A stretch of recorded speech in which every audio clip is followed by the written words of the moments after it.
be hopeless in order to get better. Like it's flying around the world. Eventually, you're on your way back. Sure, yeah. Is that a good analogy? I think so. Well, I think it's what it is you're so far gone that you're actually coming back the other way. Yeah, what do you call it? A contradiction? Paradox. Paradox. Yeah, it's a fucking. We find hope in hopelessness. Right. You know, we find victory in surrender. You know, there's a lot of paradox. You know. You know, I found a lot of times in life, like I know a lot of people that are not addicts that have worked the 12 steps, like because they just wanted to know what it was like. Sure. My wife's one of them.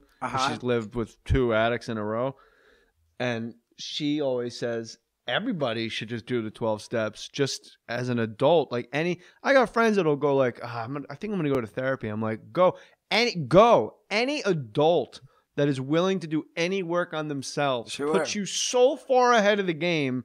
And even if the game is avoiding arguments, like go to a therapist and rant and rave, and then when you come home, everything's nice and quiet. Right. Like anybody, like people, once you hit a certain age, people are like, I'm not fucking doing that. That's crazy. I think it's the libido and the machismo of especially guys. Women probably are more apt to go to a psychiatrist because they get to talk and spill all their fucking secrets.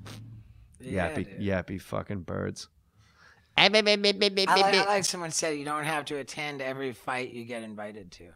Oh, that's good.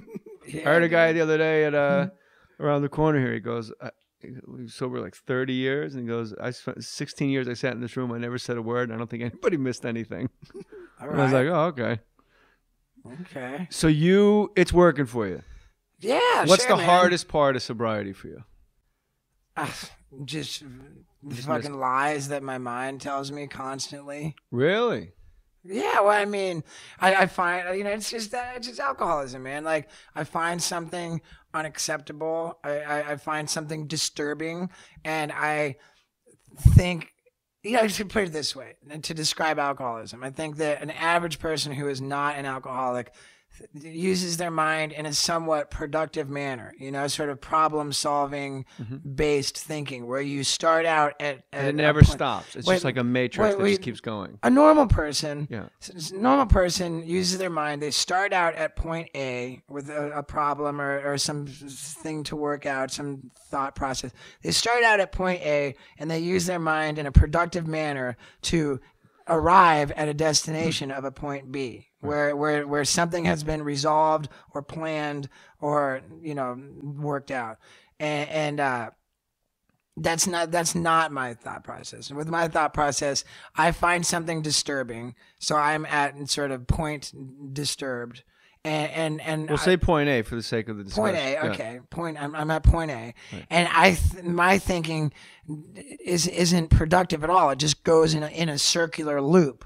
So I basically think myself in a circle around point A, and each time I come back around, I've just magnified it, and whatever I'm thinking, I'm just thinking it over and over around a loop, and every time around the loop, it's worse and it's worse and it's more disturbing, it's more unacceptable, and it's more fucking uncomfortable, and I just get more uncomfortable, and I keep going around this loop and around the loop until, like, basically some minor fucking thing has me to the point where life is just not fucking worth living. I can't handle it, you know? And if I can actually, you know, if I can just recognize this spin cycle, we call it, and call another person, you know, somebody who I turn to for help, you know, with my sobriety, call that person and say, then tell them what's bothering me. That sort of breaks the cycle, you know. It's like, hey, dude, like, I'm fucking spinning out, like, I'm like, this is bothering me so bad. And then, you know, when I hear it coming out of my mouth, it sounds fucking silly. And I can kind of defuse the cycle. And the person you calls goes, you know, B is right after A. And right. You go, oh, yeah. Right. And so actually, that's not true. First you go, I know, but, right? Is that correct? And they go, no, B is right after A. And you go, yeah, but you don't understand. It's fucking, it's dessert. And they go, yeah, but B is right and then after an hour of that, you go, all right, thanks for helping me, bro. Is that accurate? I mean, a lot of the time. I mean, like, there's different ways. You can just say what it is bothering you. A lot of the time, you know, you want to pull out your notebook and, you know, draw your columns down and what's bothering me and what's the cause and what does this affect and how am I contributing to this, and, you know. Yeah. You're one of the most naturally funny people I've ever met in my life. Well, thanks, bro. Like when you just tell stories, like when you were doing stand-up, my first reaction was, well, I didn't know he was a stand-up. And people, well, you know, it's Steve-O from Jack. I know who he is. Right. And then you sitting here just talking, there's no way you can't put together like a 30-year headline run. Like you are, all right, no, well. like you would just say sentences, and I'm like a jaded shell of a man. Like I have no joy like a child. I'm just like, what? Yeah, that old fucking bit. And you just, every sentence you start, I'm like leaning in, like, yeah.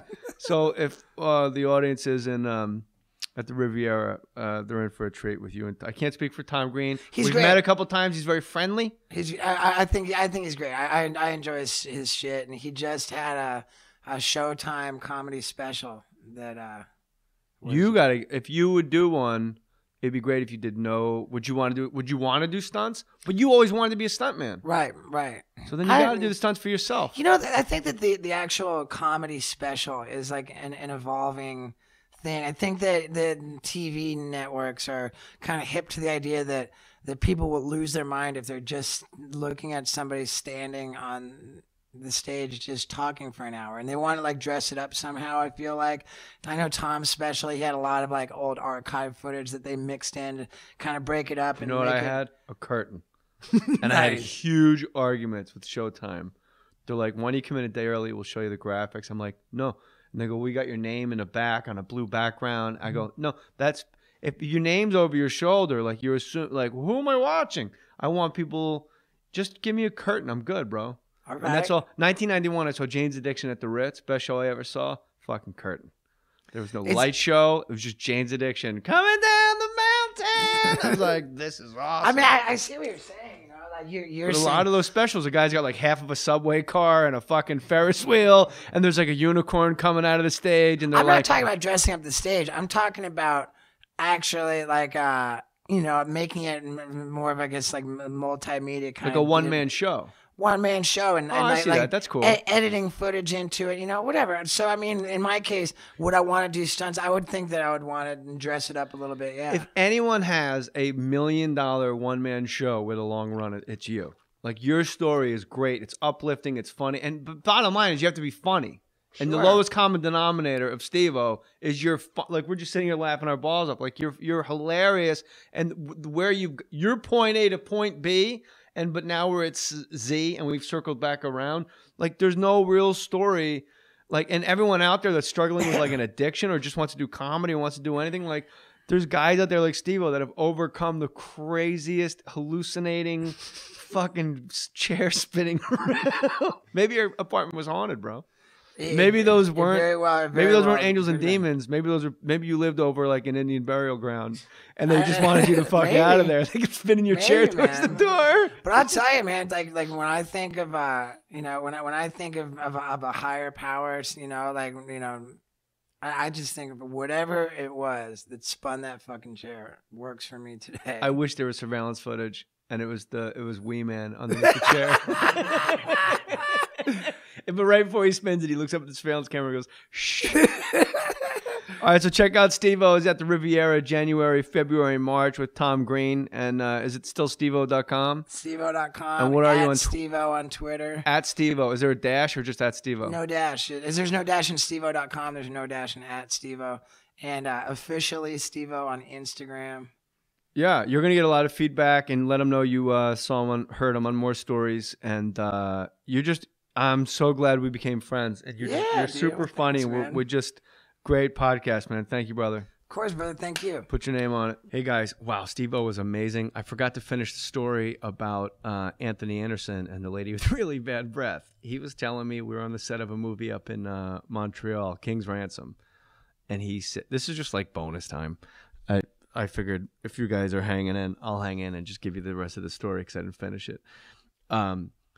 He said they knew this lady him and his friends knew this lady that had like rancid, awful breath, where like they avoided her.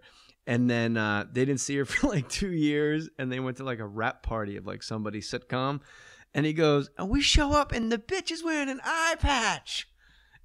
she had an eye patch. It was like she had the reason she had bad breath is she had like a mouth infection, like in her teeth roots, like in the roots, all like where your teeth connect to your jaw was infected, and she never cared for it. So you were actually smelling her like abscess infection, and she never took care of it, and it went up into her sinus cavity and infected the back of her eye.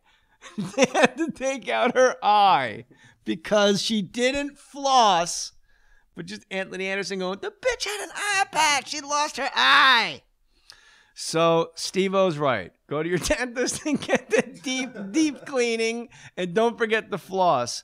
And if you are wearing an eye patch and it's because you didn't brush your teeth, I'd like to hear about it, potheads. I love that you guys listen to this podcast, and I feel like we're friends, even though I've never met any of you. Percentage-wise, I met a few when you come see my shows. It's just the best, and I just fucking love it. And I love you guys for listening and tweeting and emailing and coming to see the live shows. It really, really, this isn't Hollywood phony stuff. I'm a Jersey guy, 07044. It means so much to me when you guys come to my shows and tell me you listen to the podcast. So keep coming out, keep listening to the podcast, and just love it. Love it, love it, love it, love you. Keep it positive out there. Hug somebody. Put some pads on somebody. I don't care if it's your teammate, goddammit.